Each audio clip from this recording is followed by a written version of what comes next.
am an accountant by training.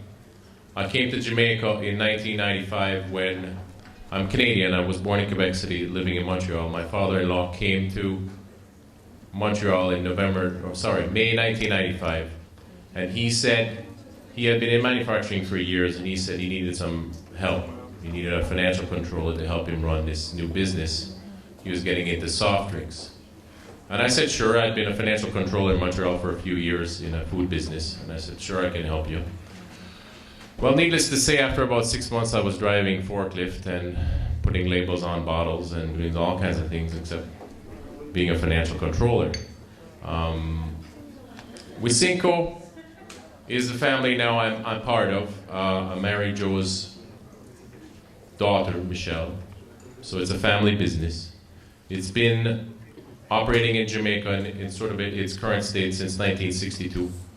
They started making water boots and went on to making many, many other plastic products and making, then importing some rice and so on, and had a strategy in the 70s and 80s to have Wisynco Guyana, Wisynco Barbados, Wisynco Trinidad as they were major exporters at the time, since there was a lot of duty protection in the Caribbean. Being in Jamaica gave. Can you hear me? Gave Jamaica some duty protection so we could export. In the 1990s, Wisynco's board decided, because of the reduction in duties that were happening throughout the world, to move towards more freight-sensitive production capacity, which led to them investing in foam. Much of the foam packaging you see in Jamaica now in terms of trays, egg cartons, and similar lunch boxes are all made by Wisynco. And it eventually led us in 1995 to make an investment in a bottling plant where Bigger came about. So principally, where does Wisynco stand in the value chain? We're a manufacturer and converter of many raw materials, both local and imported. We sell and distribute our own products as well as some other products imported from America, Europe, etc. We also merchandise all of these products in all of the supermarkets in Jamaica, as well as do brand marketing to support these brands, a little bit similar to what Levi discussed earlier. And again, the strategy came about in 1995 to start making in Jamaica because of a lot of our manufacturing was under stress due to the lowering of duties. So we decided to get involved in locally produced items. The innovation element at Wisynco started with Bigger when in August 1996, we had taken the first 9 months of 1996 to install the plant, commission it, and so on. And we started with Bigger pineapple, orange, grape, and grapefruit. We didn't have a cola champagne at the time. We hadn't found the right flavor. But innovation has come in many different ways through discussions with suppliers, trying to find the right flavor profiles for Jamaicans, having that right flavor pineapple, that right flavor Jamaican cola. We didn't have a ginger beer for 2.5 years because we had an expectation of the profile. We also had an expectation of, even though the ginger flavor might not have been compounded in Jamaica, we required that the ginger used in the compound for the ingredient had to be from Jamaica. So all of those sort of elements allowed us to stay true to the Jamaican element of being a Jamaican brand, yet took us some time to get there. So what you see on the graph, besides the Bigger logo, is the trajectory of our volume over the 17 years. I eliminated 1996 because it wasn't a full year, and all those years are full years. So the trajectory has been excellent. We're very, very happy. The profit trajectory is not the same. The volume is one where we realized early that because we were manufacturing, we needed to get capacity, we needed capabilities, and we needed to get more efficient. And the only way to do that was to continue investing in capacity. And sometimes the competitive nature of the soft drink industry in Jamaica is such that Pepsi wouldn't necessarily let us run away with market share. So pricing got very, very competitive. So unfortunately, the profit story is not as nice. And there are a lot of sort of small elements, which I'll show in 2 slides, which led to that continued growth, which all spun off of the first product being bigger.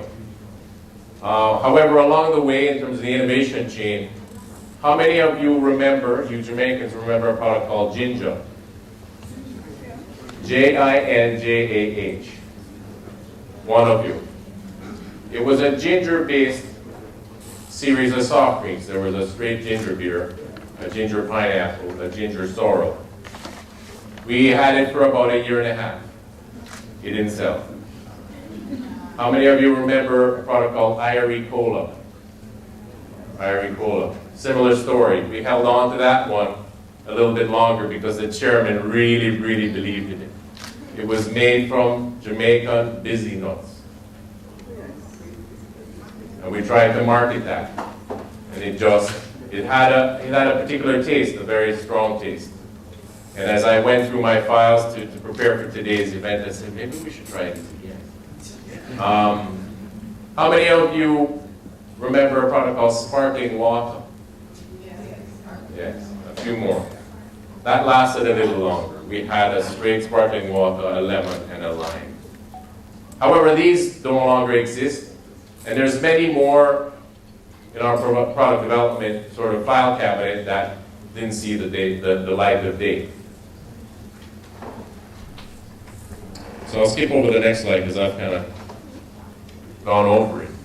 But this curve is made up of not only bigger, but in 2002, we got into the water business. In 2006, we started our relationship with the Coca-Cola company. In 2008, we launched Cran Water. In 2010, we launched Boom. All 4 of these, including Bigger, sorry, never mind Coca-Cola, that's a work in progress. Bigger is a leading flavored soft drink in Jamaica. Water is a leading water. Cran Water is a leading flavored water. And Boom is a leading energy drink. And Coca-Cola is a work in progress. Jamaica is very much a Pepsi country. And one of the few in the world. However, if I refer to another element of today's presentation, whereby how did we get that graph in terms of our volumes to look so good? One element is our partners. Companies like the Coca-Cola company, and previously our customer relationships with the UK had led us to start implementing standards. In the food safety, in the food business, HACCP is sort of the most commonly implemented standard around food safety. And Coca-Cola came with a myriad of standards. They're sort of the superstars of standards because everything is standardized from how to make the foods to how to market the brand, the biggest brand in the world. They're very, very particular about how the brand is marketed. Yet, both those initiatives, the UK relationship with the customer indicating that if you want to continue exporting to the UK, you will have to comply with HACCP. And the relationship with Coca-Cola kind of made us better in that the implementation of standards elevated our game in terms of focusing on sanitary, food handling processes, etc., whereby a soft drink is a fairly simple food to make. There's limited risk, it has some preservatives, and the CO2 acts as a preservative. So the issue of preserving a food item like a soft drink was never a major issue. Cranberry water, however, is extremely sensitive, all natural, as well as having natural juice in there. So having had those elements of discussions with ingredient suppliers over the years, with compliance with Coca-Cola's standards and the HACCP standard. Okay, I have 2 minutes, sorry. Led us to sort of that,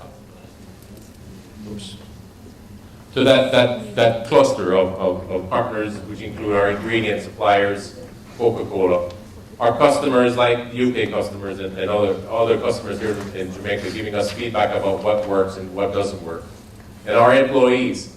No new product launches at Wisynco without our employees approving it.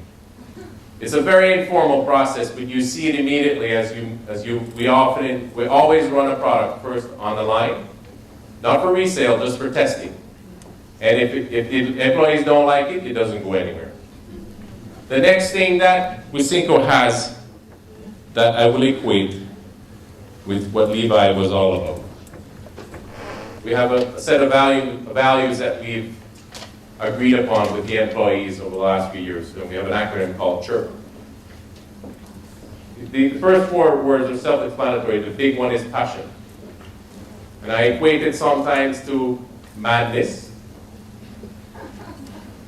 where a little bit of, when you listen to Levi, and a little bit of, or a lot of what Wisynco has, there's a belief that what you have will work. And it doesn't necessarily sell very well conventionally. You can't necessarily walk into a bank and say, I have this crazy idea. Making a soft drink, it doesn't necessarily as far-reaching as what Levi's proposition was. But that element of values, consistency of values, and that passion, however it's demonstrated, is key to piercing through the tough years. Because in as much as I showed you a very nice graph in terms of the volumes, there were some years where, let me tell you, it was extremely challenging and you have to pass through.